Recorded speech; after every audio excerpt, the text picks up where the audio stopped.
Foot, miroir du football de la diaspora congolaise.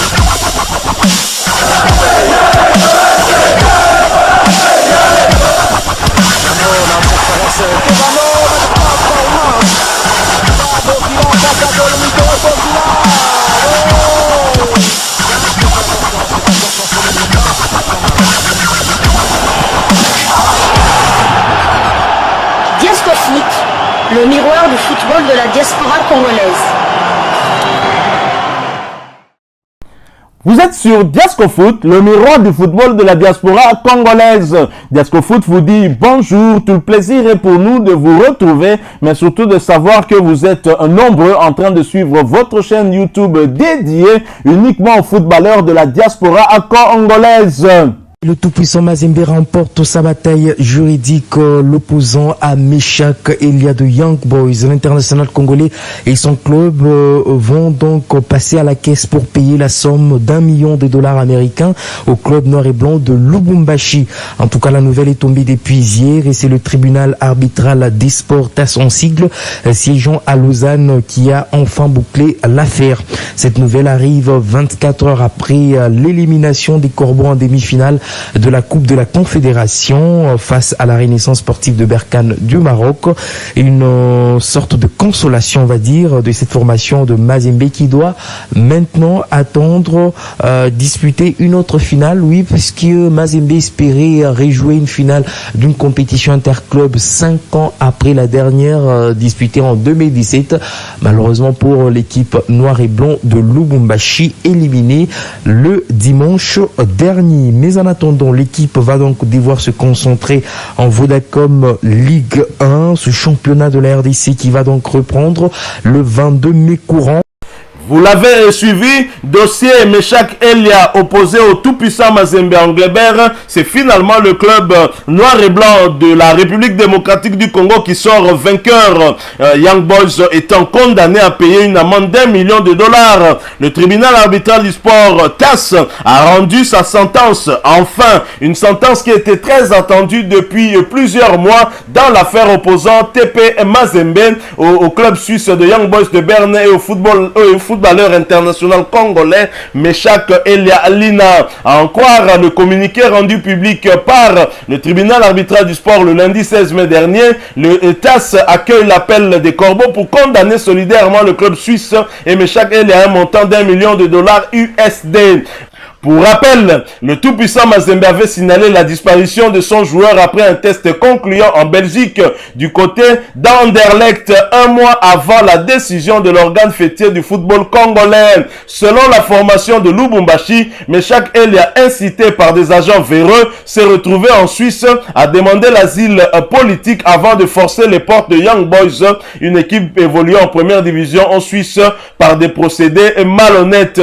Il est accusé d'avoir établi un faux passeport dont l'année de naissance est 97 pour faire accréditer la thèse de sa minorité au moment de la signature de son premier contrat avec pour finalité de le faire annuler. Incitation à violer ses obligations contractuelles avec Mazembe.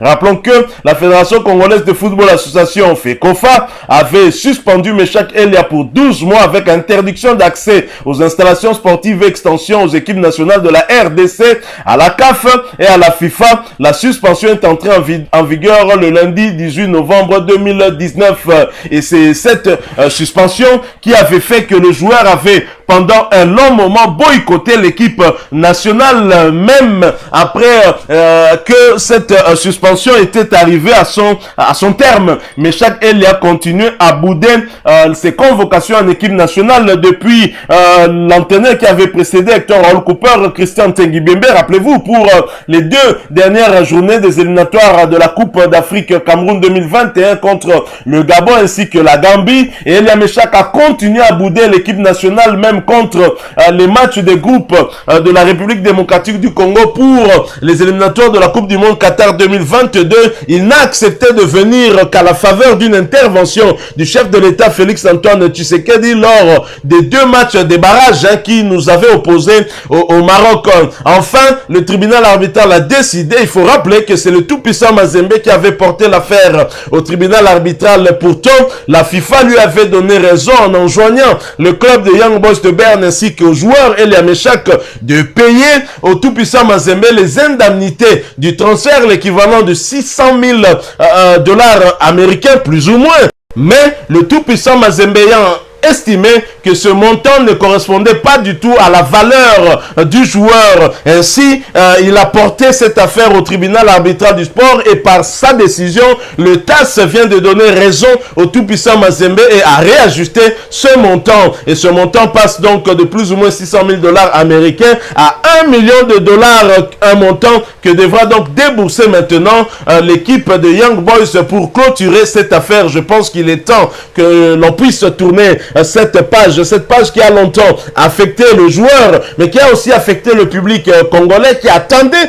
Elia Meshak pour renforcer l'équipe nationale. Elia Meshak arrive à un moment où il n'a pas été tellement décisif pour aider la RDC à atteindre ses objectifs, mais nous espérons qu'avec les éliminatoires de la Coupe d'Afrique des Nations qui arrivent déjà le 4 juin prochain, Elia Meshak sera de la partie pour que nous tentions justement d'arracher l'une des deux places qualificatives pour Côte d'Ivoire 2023. Voilà donc cette affaire qui va se clôturer et qui a très longtemps en tout cas terni l'image du joueur. Mais je crois que Young Boys de Berne finira donc par payer cette somme et de droit. Mazembe a raison d'attendre l'argent puisque c'est un joueur qui lui revenait, qui était encore sous contrat avec le club et que c'est le club qui devait le transférer dans une autre équipe, bien évidemment. Alors nous allons clôturer avec ce sujet. On vous a parlé d'un léopard d'Elia Meshak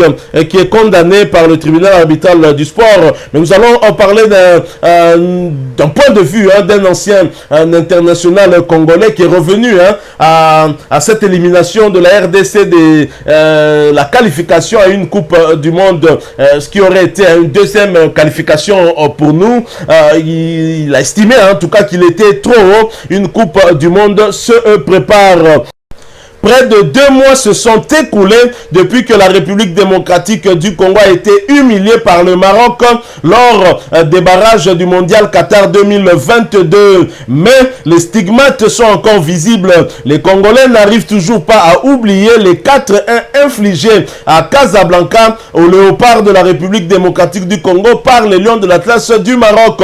Une preuve que le Congo-Kinshasa n'était pas du tout ou près. Est-ce que nous nous sommes surestimés? C'est bien impossible. Si le public congolais a été emballé à l'idée d'être au mondial, peu importe le prix, les anciens léopards, eux, ont vu qu'il y avait quelque chose qui manquait à l'appel. Sur les 10 équipes qui ont participé au barrage, la RDC était la seule nation à n'avoir pas participé à la Coupe d'Afrique des Nations qui a eu lieu au Cameroun.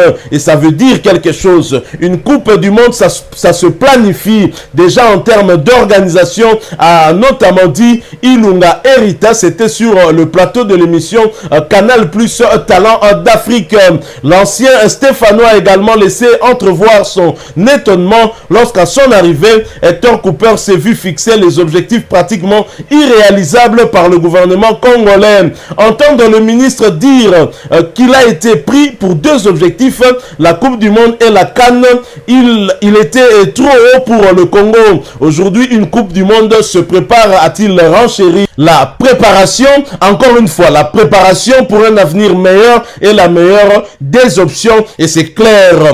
Essayons de nous qualifier en Coupe d'Afrique, les demi-finales, gagnons des médailles, on verra. Il faut grandir, on a ce qu'il faut, on a ce réservoir à marteler. L'ancien Toulousain qui, comme Samuel Eto'o, Claude Leroy, Patrice Carteron et tant d'autres, a rappelé que le Congo est une usine à talent et même des talents, mais qui ne se reconnaît pas encore. La CAN, c'est dans une année, les éliminatoires d'ici quelques semaines, quelques jours même, ouvrons l'œil et le bon pour voir la République démocratique du Congo se qualifier. Mais il faudra en tout cas, comme l'a dit Ilunga Erita, un minimum d'organisation, parce que jusque là en tout cas ça balbutie encore. Et j'espère que le mois de juin qui approche cloche. C'est vrai pour les 2 premières journées des éliminatoires de la Coupe d'Afrique des Nations Côte d'Ivoire 2023, mais aussi pour les élections, les prochaines élections, en tout cas au niveau de la Fédération congolaise de football association, en vue de voir un nouveau leadership à la tête de cette fédération avec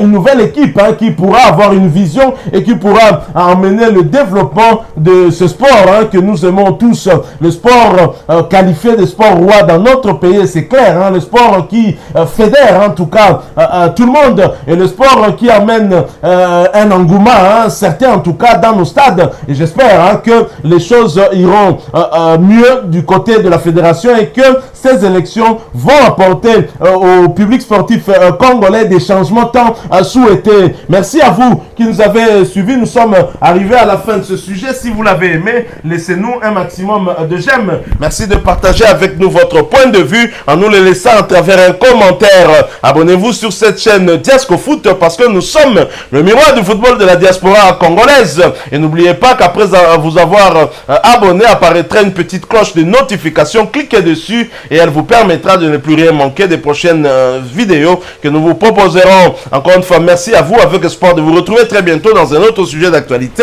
En attendant, portez-vous bien et Diasco Foot vous dit au revoir.